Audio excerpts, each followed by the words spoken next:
বোরখার সাথে সাথে হাত মোজা পরতে হবে, পা মোজা পরতে হবে, মুখমণ্ডল ঢাকার নেকাব কিনতে হবে। তার মানে একজন নারীর পর্দা হবে 100% পর্দা। আমি আপনাদের কাছে একটা প্রশ্ন করি, বলেন তো নারীর সৌন্দর্য দেখতে পারে কে? হ্যাঁ, আর কে? হ্যাঁ, সৌন্দর্য কে কে দেখতে পায়? একজন মুরব্বীর উত্তর ঠিক হয়েছে, একজন স্বামী, একমাত্র স্বামী, পৃথিবীর আর কেউ না। কে বলেন তো? পৃথিবীর আর কেউ না। কিন্তু আপনি এটা বুঝেন না। আপনি আপনার স্ত্রীকে রাস্তার মানুষের সম্পদ বানিয়েছেন। একটা মুদিখানার দোকান আছে, স্ত্রীকে দিয়ে আপনি ওজন করান, মাপান, স্ত্রীকে দিয়ে কেনা বেচা করান, আর আপনার স্ত্রী সারা মানুষের সাথে কথা বলে, সারা দুনিয়ার মানুষের সাথে কথা বলে। আপনার স্ত্রীকে মাঠে কাজ করতে পাঠান, আপনার স্ত্রীর কোনো মূল্যায়নটাই বুঝেন না আপনি। কিন্তু ইসলাম বলেছে আর দুনিয়া কুল্লুহা মাতা, গোটা পৃথিবীটা হলো সম্পদ। ও খায়রু মাতা'আদ দুনিয়া, তার মধ্যে শ্রেষ্ঠ সম্পদ হলো আল মারআতু আস-সালিহা, সতী এবং সাধবী স্ত্রী। সুবহানাল্লাহ। একজন নারীর শ্রেষ্ঠত্বের মর্যাদা বুঝেছেন আপনি, কিন্তু আপনি তো বুঝেন নাই। আপনার স্ত্রীর পর্দার দায়িত্ব আপনি নেন নাই। আপনি গুনাহগার হবেন কিয়ামতের মাঠে। দুনিয়াতে আপনি অপরাধী হয়ে মৃত্যুবরণ করবেন। এই জন্য মনে রাখার চেষ্টা করবেন। বলে যাচ্ছে আজকে প্রত্যেকে বিবাহের পরে আপনার স্ত্রীর 100% পর্দার দায়িত্ব আপনার, আপনার মেয়ের 100% পর্দার দায়িত্ব আপনার, আপনার বোনের 100% পর্দার দায়িত্ব আপনার, আপনার মায়ের 100% পর্দার দায়িত্ব আপনার। যদি আপনি দায়িত্ব অবহেলা করেন তো কিয়ামতের মাঠে অবশ্যই অবশ্যই আপনাকে জবাব দেওয়া লাগবে। এই জন্য 100% পর্দা করাতে হবে। একটা মেয়েকে বিবাহের প্রস্তাব দিলে তাকে দেখা যায় কতটুকু দেখা যায়? হাতের কবজি দেখা যায়, পায়ের পাতা দেখা যায়, মুখমণ্ডল দেখা যায়। তাহলে যে মেয়েটাকে বিবাহের প্রস্তাব দেওয়া হবে না, যে মেয়েটা পর্দা করবে, তার কতটুকু দেখা যাবে?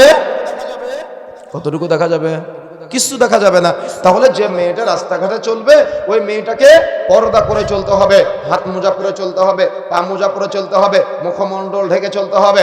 অর্থাৎ একটা মেয়ের সৌন্দর্য শুধুমাত্র তার স্বামীর জন্য, পৃথিবীর আর কারোর জন্য না। কিন্তু আপনি এমন নির্লজ্জ স্বামী, আপনার বউ আর আপনার বেটি, অর্থাৎ আপনার স্ত্রী আর আপনার মেয়ে দুজন নাচানাচি করে, আর আপনি সেটা ভিডিও করে ফেসবুক, ইউটিউব, টিকটকে আপলোড করে লক্ষ লক্ষ টাকা ইনকাম করতেছেন। এটা হারাম, এটা চলবে না।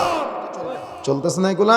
নিজের স্ত্রীকে রাস্তার মানুষকে দেখানো, সেলফি তুলে ফেসবুকে আপলোড করে দেওয়া, মোটরসাইকেলের পিছনে বেপরদায় নিয়ে ঘুরে বেড়ানো, এগুলো হলো কাপুরুষের পরিচয়। এই জন্য সতর্ক হতে হবে, সাবধান হতে হবে। প্রিয় বন্ধুরা আমার, যে কথা মূলত আমি বলতে চাচ্ছিলাম সেটা হলো, এ সমাজ পরিবর্তনের জন্য আমাকে আপনাকে অবশ্যই অগ্রগামী ভূমিকা পালন করতে হবে, এগিয়ে আসার জন্য প্রচেষ্টা চালাতে হবে। যদি আপনি এগিয়ে আসতে না পারেন তো আপনি কিন্তু অপরাধী হয়ে যাবেন। এই জন্য বিশেষ করে মা বোনেরা যারা আছেন, আপনার স্বামী কেন আপনাকে পর্দা করতে বলবে? আপনার ভাই কেন আপনাকে পর্দা করতে বলবে? আপনার স্বামী কেন আপনাকে পর্দা করতে বলবে? যেই মুহূর্তে আপনি মারা যাবেন, এই চেহারার সৌন্দর্যতে মানুষকে দেখাচ্ছেন, এই চেহারার সৌন্দর্য পোকামাকড়ে খেয়ে ফেলবে, মাটিতে খেয়ে ফেলবে। তো এই চেহারার সৌন্দর্য আপনি মানুষকে দেখায় কেন আপনি আপনার জান্নাতকে হারাম করে নিচ্ছেন? কথা কি বুঝতে পেরেছেন? কেন আপনি আপনার জান্নাতকে হারাম করে নিচ্ছেন? এই জন্য প্রিয় বন্ধুরা আমার, যে কথা বলতে চাচ্ছিলাম, বিশেষ করে মা বোনেরা যারা আছেন, আপনার স্বামী বলার আগে আগামীকাল সকালে হাত মোজা ছাড়া আপনি বাড়ির বাইরে বের হবেন না, পা মোজা ছাড়া আপনি বাড়ির বাইরে বের হবেন না, মুখমণ্ডল না থেকে আপনার বাড়ির বাইরে বের হবেন না। সবচাইতে কষ্টের জায়গায় কোনটা জানেন?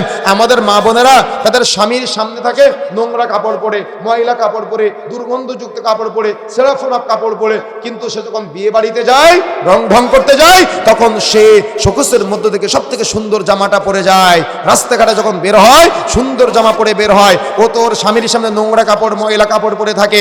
ওর স্বামী যখন রাস্তায় যায়, তখন ওর স্বামীর নজর আর একটা মহিলার দিকে যায়, আর আরেকজন মহিলার স্বামীর নজর আপনার দিকে চলে আসে। কেন? তার চিন্তা একই রকম।